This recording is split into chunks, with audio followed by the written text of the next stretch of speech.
Did you guys see this video recently? There's been a few blog posts about it as well, some articles, and it's about this guy who's left Donut Media. If you know Donut Media, very famous. They really grew during the pandemic time. Big shouty videos about the history of various cars and various things, and quite enjoyable, great videos. And justifiably and deservedly, they did really well, and they grew pretty massively, pretty quickly.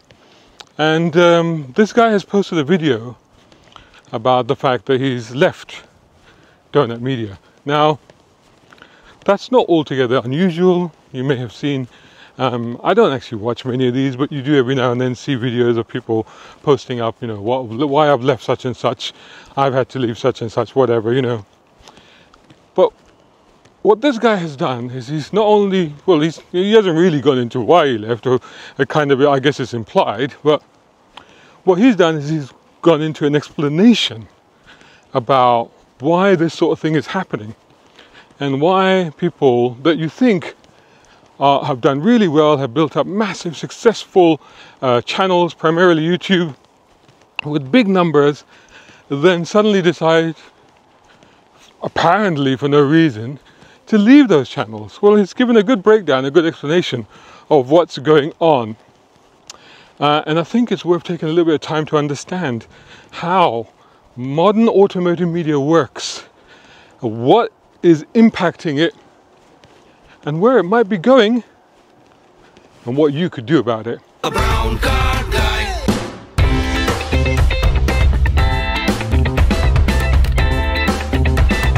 Brown car guy. Right, so the guy I'm talking about is called Tiernan. His new channel, it's called Auto T. So do go check it out, you know. Definitely worth, you know, doing that. It's always good. People leave these channels, and we'll come back to this in a minute, but it's a case of, you know, people think it's about the brand, not about the individual.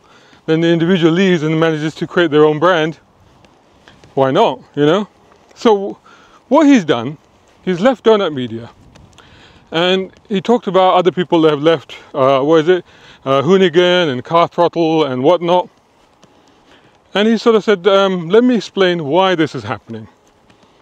So it wasn't so much about, that's quite nice. It wasn't so much about himself, but more about what is happening to the industry.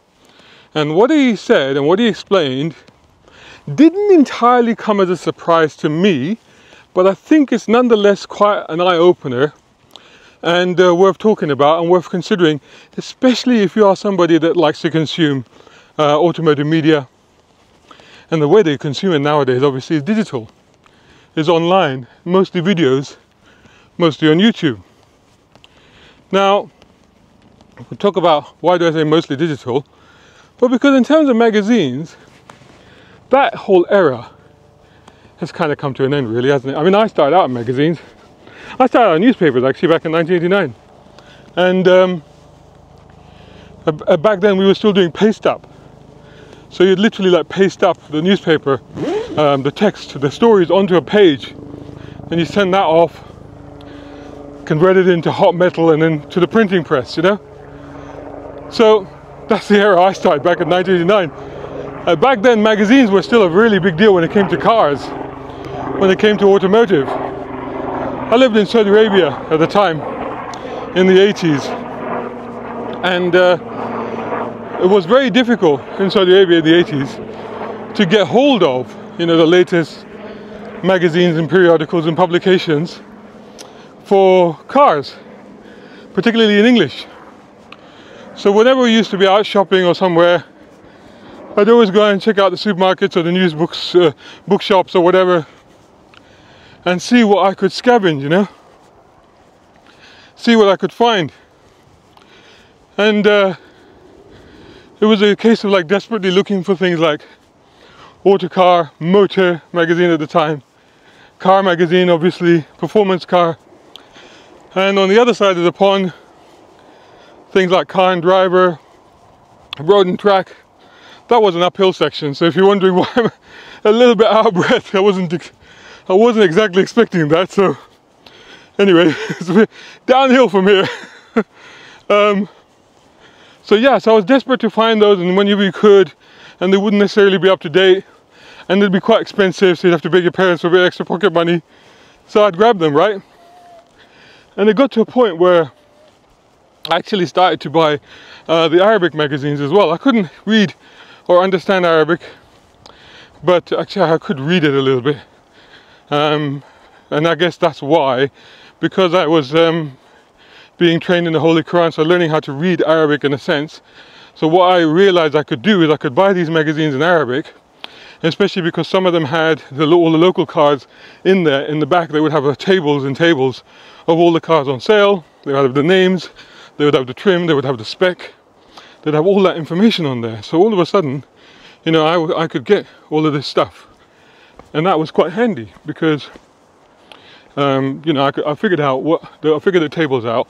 I figured out what the individual terms related to, what the numbers were, so thereby I could like kind of translate them basically and figure out, you know, what the cars were, what the spec was, you know, what it related to. So that was all quite handy. So that's what I started doing. So that's when these magazines and things were really important. I used to keep them, I used to save them. At one point I had, you know, 10, 15 years worth of magazines, brochures, books and all kinds of things that were, you know, stored in my parents' garage. And unfortunately got flooded and they all got lost, sadly. That's a whole different story. But so that's where we came from, magazines and stuff like that. That era of course has ended. I mean, it's inevitable if you think about it. If you just look at the sales and circulation, distribution of these things, am I on the right track here? Should I be in that bit? No, I think I'm on the right bit. So if you look about them, I mean, you think about, you know, at one point in the heyday, you remember Max Power magazine. Circulation of that used to be, you know, nearly 1 million, 750,000. I think Top Gear was about 500,000. Magazines like Car and stuff were, you know, 200,000-300,000. When I worked at one of the biggest publishers there at the time, EMAP here in London, in the UK, and there was kind of an unwritten rule that if a magazine actually dropped below, I think 80,000 sales, they'd just shut it down. Wouldn't be worth it, you know. But these magazines had big circulations, big sales. They had big budgets, therefore they could do a lot of things. We know Car magazine for epic drives, epic events, epic features. So you had those opportunities. And I think the last time I checked, I think magazines like Car and other magazines in that arena are down at around, I think, 40, 45, 50,000 sales at most. So you can see it's completely changed. So the dynamic changed over to digital, so we went over to websites. And of course that didn't last very long because people are too lazy to read and scroll through websites. So it all moved to video, and we found that when we started motoring Middle East. So I was in Dubai, I did Car magazine. When the contract for Car magazine, so it was the Middle East edition of the Car magazine. When the contract for that ended, we started our own website, me and the deputy editor, called Motoring Middle East. And in the first sort of few years it did really well. It was focused on the website, and within the first couple of years we started to move to social media. So we moved big time to Facebook, built up a massive following there. And very quickly after that we moved across to YouTube and started focusing on that. And I've been doing sort of YouTube since then. Of course I freelance and I write for other titles and stuff like that, but for my own content. And of course I have my own website, and I have browncarguy.com. I have one on TikTok, Instagram, Twitter, you name it. But to an extent my focus, you could say, is on YouTube. And it makes sense why. Because YouTube is where monetization lies. And here we come to the issue. It's when the money gets involved, isn't it? So what happened, according to what he was saying about these big digital platforms, YouTube channels that grew and grew and grew, but seemingly became so successful, and then some of the top people working on those then left. And what he said makes complete sense, because he's talking about what happens when corporate gets involved. When corporate gets involved, bullshit gets involved. I'm afraid that's the reality of it. I know this, I've worked in corporate environments. Like I said, I worked in one of the biggest publishers here, and I worked in the biggest publisher in the UAE. And so I know what it's like. So what happens with those? So what we are as creators, what we are as journalists, as people that like to create content, as people that like to, as communicators, which is what we are effectively, right? We like to create content that we think is good, that people will enjoy, that people will benefit from, that is worthy of putting our name to, right? And sometimes that's what works. That's what clicks. And that's what happens to these YouTube channels. There's people out there, some creators get together and they go, yeah, we got a great idea, we got a different way of doing things, we got a different approach. They go for it, like Donut Media. And it clicks, you know? And the views just start racking up. Subscribers numbers start racking up. And before you know it, you know, they're amongst the bigger players in town, you know, when it comes to digital, and particularly when it comes to YouTube. So what happens at that point? What happens at that point is that corporates, and by corporate specifically I mean, you know, those people involved in investments, venture capitalism, looking for new projects, looking for new companies to add to their portfolios, stuff like that, they take notice. They get involved and they go, ooh, oh, this is an interesting brand. It'd be nice to have that, wouldn't it? And oh, look, it's quite profitable. You know, obviously they do the due diligence, they check them out, there's negotiations, they look at their sheets, they look at their accounts, and they go, oh, this is actually quite profitable. We could take it over, we could make it even more profitable. So they do. The trouble is that, you know, when you're a creator on your own, you know, I mean, I'm nowhere near that level, but for example, if I got to a certain number of subscribers on my channel, right now I'm looking for growth. I'm looking for numbers. I'm looking for increased subscribers. So hey, make sure you're subscribing, liking, sharing, whatever, telling all your friends to subscribe. And I'm looking for growth. I'm looking for revenue. I'm looking for ways to justify what I'm doing. And you know, whether that's through YouTube income, YouTube membership subscriptions, hey, do that if you can, please. Patreon or Ko-fi, buy me a coffee. All the links are below in the description. You generate revenue and you go, okay, this makes sense. And as a small creator, you go, okay, well, this is actually something that I can sustain, that is sustainable for me. And I've come to an impasse, quite literally. So that didn't work out. Where have I gone wrong? Maybe this way. Anyway, while I figure this out. So, the point being that, maybe this way. So the point being that as a smaller creator, you can reach a certain level, and with the support of obviously people like you, thank you. And if you're lucky enough to get to that level, you'll be like, actually, this is good. I can sustain myself for this. Now, the problem is that it's actually quite expensive to do automotive content. You may have noticed. You know, everything from, you know, getting hold of cars, shooting them, filming them, fueling them, washing them. You know, if you're doing purely car review stuff, even if you're doing event stuff, going to events, you know, the cost of going there, you know, at the end of the day, you're self-employed, you're working for yourself. Nobody's paying you to do this. Therefore, nobody's also covering your expenses. You're covering your own expenses. So everything is coming out of your pocket. So it's quite expensive. Doing automotive content is quite expensive, you know, and mostly it's loss making. I've got to be honest, I mean, if I didn't freelance, I couldn't do this, because this doesn't sustain itself, right? I'm not looking for your sympathy, I'm just telling you that that's what it is, you know. But yes, if you see, if you decide, oh, it's a good point to support Brown Car Guy and Shazad through Patreon, Ko-fi, or YouTube subscription, then by all means, job done. But but the point being is that this is how it works. And if you're lucky enough to get to that point where you can sustain yourself, then you're quite happy, and then you can just keep creating content that you want to create, and keep doing stuff that your fans like, keep doing stuff that you enjoy and you think is relevant and makes sense. So, and that should all work out really well. Oh, sorry to interrupt. Are you enjoying the video? Well, make sure you've punched the like button. It helps. Now, the problem is that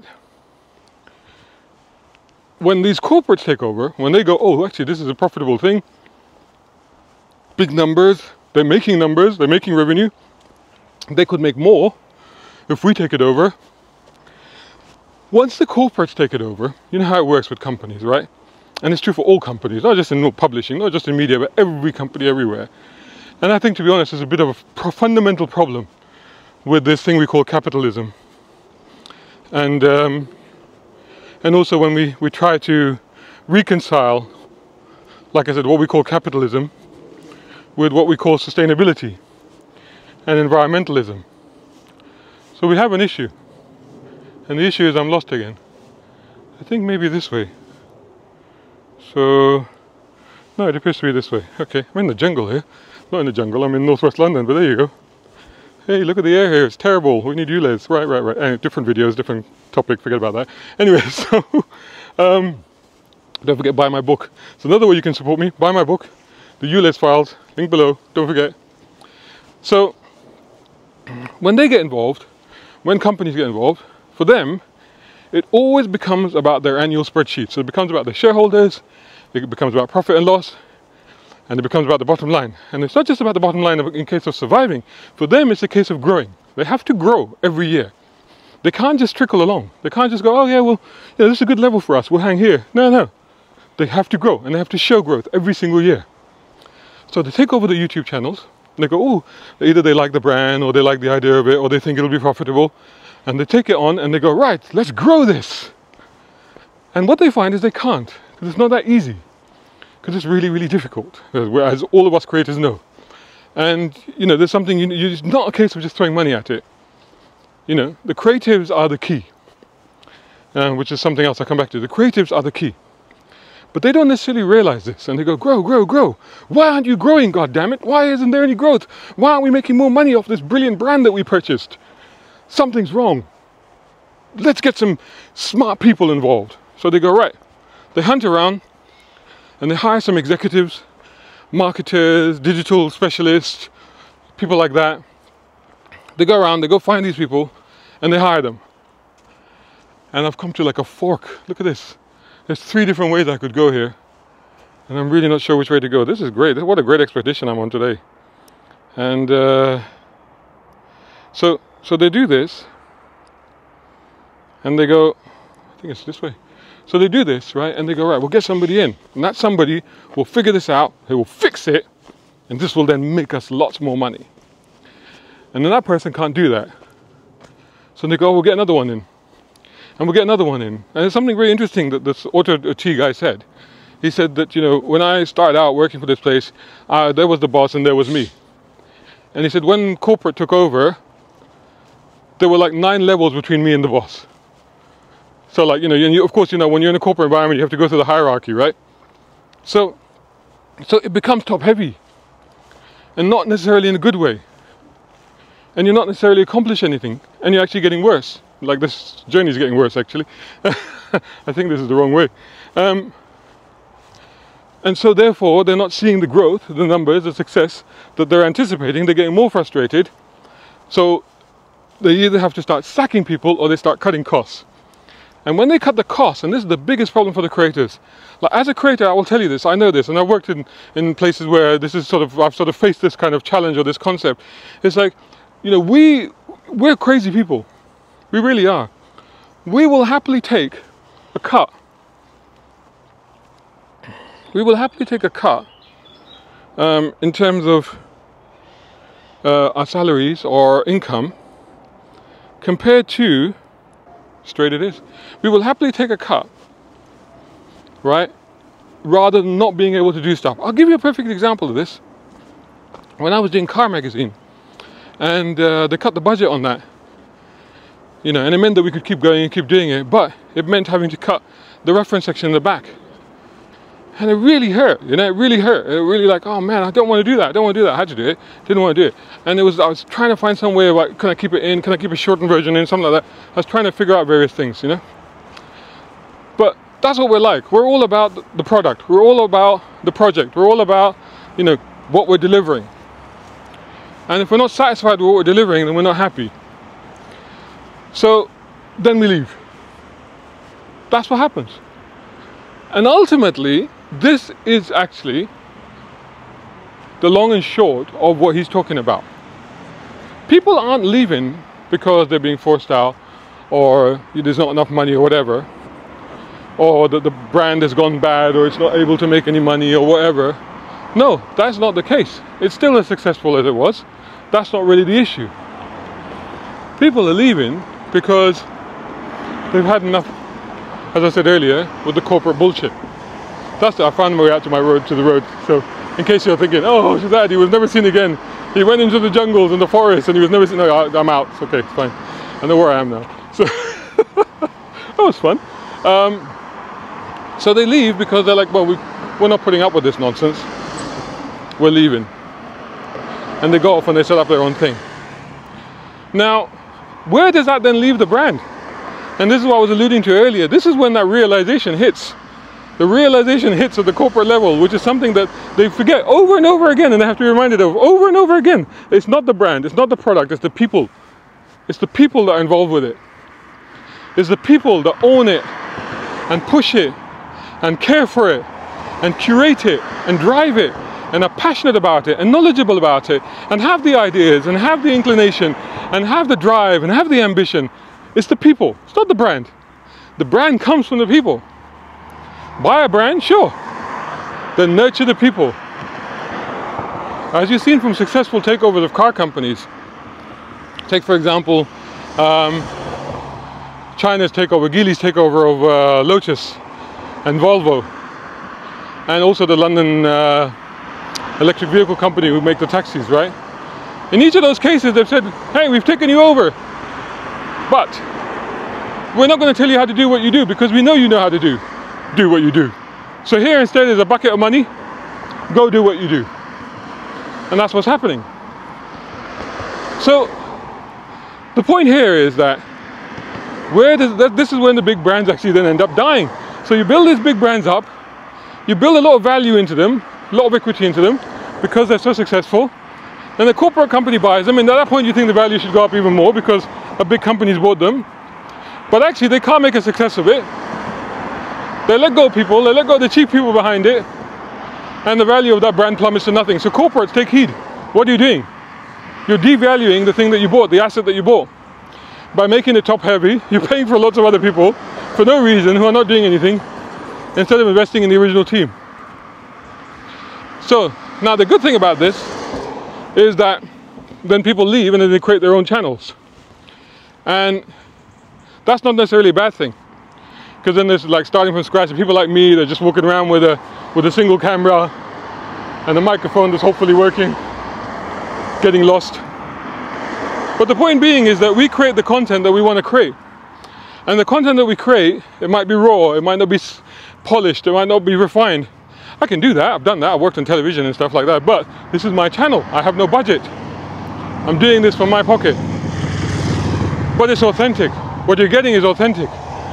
What you get with the corporates is polished, right? It's slick, it's shiny, it's TV-like, it's cool, but it's not necessarily authentic.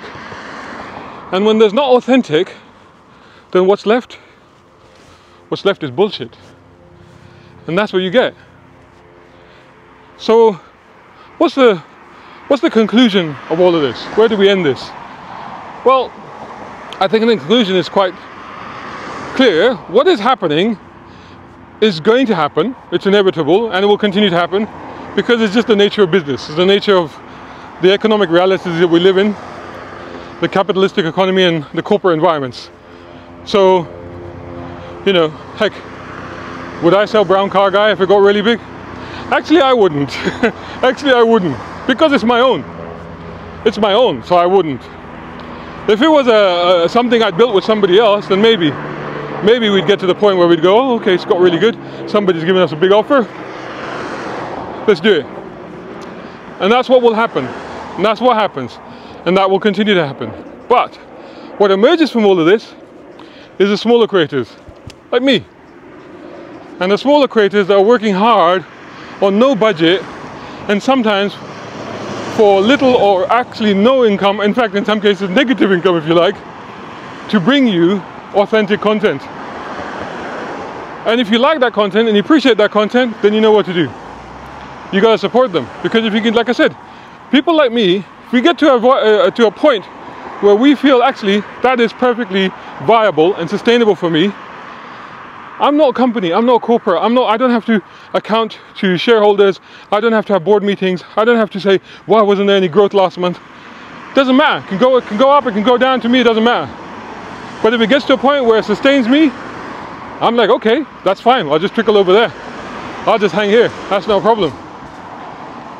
And at that point, I'll be able to carry on making content that I enjoy making, that I know you enjoy watching, listening, reading, and the world is a wonderful, harmonious place. Let me know what you think of these comments and your own opinion on the state of automotive media in 2024. Check this out, guys. It's my book. It's my first novel, and it's written for car fans like you. It's a fun political action thriller. It's full of cool cars and spectacular action. Get your copy now at Amazon.com. Shout out time, guys. Thank you so much. Hey, if you enjoy my content, why not get involved? Buy me a coffee. You can do that at either of these links. Or if you're watching on YouTube, buy me a thanks or take out a membership. It all helps. It really does.